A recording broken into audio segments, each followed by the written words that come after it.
नमस्कार दोस्तों, मेरा नाम हर्ष। मैं आप सभी का ज्ञानास्त्र में स्वागत करता हूं। आरबीआई द्वारा नई रणनीति के तहत रुपया को ग्लोबल करेंसी बनाने पर जोर दिया जा रहा है। हाल ही में आरबीआई द्वारा ये अनाउंसमेंट किया गया है कि हम एक वॉस्टो अकाउंट खोलेंगे। इसके ज़रिए अंतर्राष्ट्रीय भुगतान लेन देन के लिए होता है। उदाहरण के लिए मैं आपको बता दूं, जैसे रशिया भारत में एसबीआई पर अपना खाता खुलवाता है, जिससे भारत से आयात और निर्यात को भुगतान करने के लिए रशिया द्वारा रूबल या रुपए पर संभव किया जा सकता है।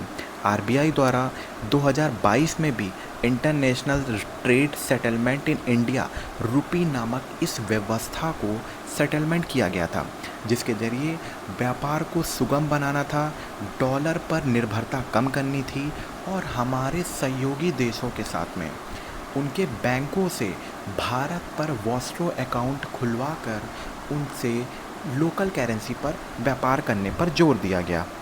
इसका ना सिर्फ मतलब ग्लोबली रुपया को प्रमोट करना था, बल्कि डॉलर पर अपनी डोमिनेशन को, अपनी नियंत्रण, जिस तरीके से अमेरिका लगातार डॉलर पर नियंत्रण बनाकर रखता है और वो डॉलर की डोमिनेशन दिखाता है, इसको कहीं ना कहीं बाईपास करने के लिए इंडियन गवर्नमेंट द्वारा आरबीआई ने वॉस्ट्रो अकाउंट को अनाउंसमेंट किया है, जिसके ज़रिए हम अमेरिका पर अपनी निर्भरता को कम कर पाएंगे और हमारी ट्रेड को सुगम बना पाएंगे। उससे पहले अगर आपने हमारे चैनल को सब्सक्राइब नहीं किया है तो सब्सक्राइब करके बेल आइकन दबाना ना भूलें। Thank you. आप देख पा रहे होंगे कि अभी हेडिंग में RBI announce step to encourage cross border transition in Indian rupees. अब इसका मतलब क्या है? क्योंकि हम इंटरेस्टेड हैं कि हम रुपीस में व्यापार कर पाएँ, हम डॉलर को उतना महत्व ना दें। जिस तरीके से आप देख रहे होंगे हाल ही के दिन डॉलर की अपेक्षा रुपी लगातार गिर रहा है। इस समय $1 की कीमत लगभग 87.5 रुपीज़ के बराबर बताई जा रही है। यह प्रतीत होता है कि लगातार डॉलर के मुकाबले रुपीस गिर रहा है।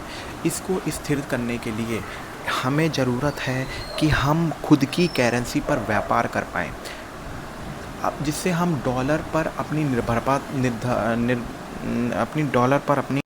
अपनी निर्भरता को कम करके रुपीस को प्रमोट कर पाएंगे। हाल ही में आपने डोनाल्ड ट्रंप का ये बयान सुना होगा, जब उनका चुनावी कैंपेन चल रहा था, तब उन्होंने कहा था कि अगर किसी भी देश, ख़ासतौर से ब्रिक्स देशों ने अगर डॉलर को बाईपास करने की कोशिश की तो मैं उन पर 500% तक का टैरिफ लगा दूंगा। अब ये डोमिनेशन की नीति को बदलने के लिए ही हमें लोकल करेंसी पर व्यापार करना ज़रूरी है, क्योंकि अमेरिका तो किसी पर भी सैंक्शन लगा देता है और फिर सोचता है कि हम उसके इशारों पर इससे ट्रेड करें। हाल ही में आपने देखा होगा कि रशिया से ऑयल ख़रीदने पर इंडिया पर 50% तक का टैरिफ लाद दिया गया, सिर्फ इस बेसिस पर कि इंडिया रशिया से ऑयल ख़रीदता है, जो कि वो पैसे मिसाइल और गोले बनाने पर यूज़ किए जाते हैं और यही मिसाइल और गोले यूक्रेन पर दागे जाते हैं, जिससे वहाँ के सिविल जनसंख्या जो है वो उनको आहत होता है। लेकिन अमेरिका द्वारा और ईयू द्वारा ये दोगला चरित्र को अपनाया गया है, क्योंकि वो लोग खुद भी आज भी रशिया से उतना ही ऑयल और गैसेस और बेसिक कंपोनेंट को परचेज़ कर रहे हैं, बट उनको भारत का ये ऑयल परचेसिंग अच्छा नहीं लग रहा है। ये एक तरीके की डोमिनेशन नहीं तो क्या है? इसी चीज़ को भारत ने भांप लिया है और भारत द्वारा ये फैसला लिया गया है कि हम अमेरिका के सामने नहीं झुकेंगे। हम कहीं ना कहीं अपनी नई सप्लाई चेन और रुपये को मजबूत करने के लिए इस सब रणनीति को अपना रहे हैं, जिसके ज़रिए हम रुपये को और बेहतर तरीके से दिखा पाएंगे और रुपये को डॉलर के अपेक्षा और मजबूत कर पाएंगे, जिससे हमारी इकोनॉमी भी सुधरेगी और दूसरे देशों से हम लोकल करेंसी पर व्यापार कर पाएंगे, जिसके ज़रिए हमें डॉलर की ज़रूरत नहीं पड़ेगी, हमें कोई तीसरी करेंसी की ज़रूरत नहीं पड़ेगी। फॉर एग्ज़ाम्पल अगर हम किसी दूसरे देश से व्यापार करते हैं तो हम लोकल करेंसी पर व्यापार कर पाएंगे। इसके ज़रिए भारत अपनी रणनीति को साफ कर रहा है कि वो अमेरिका के सामने झुकेगा नहीं।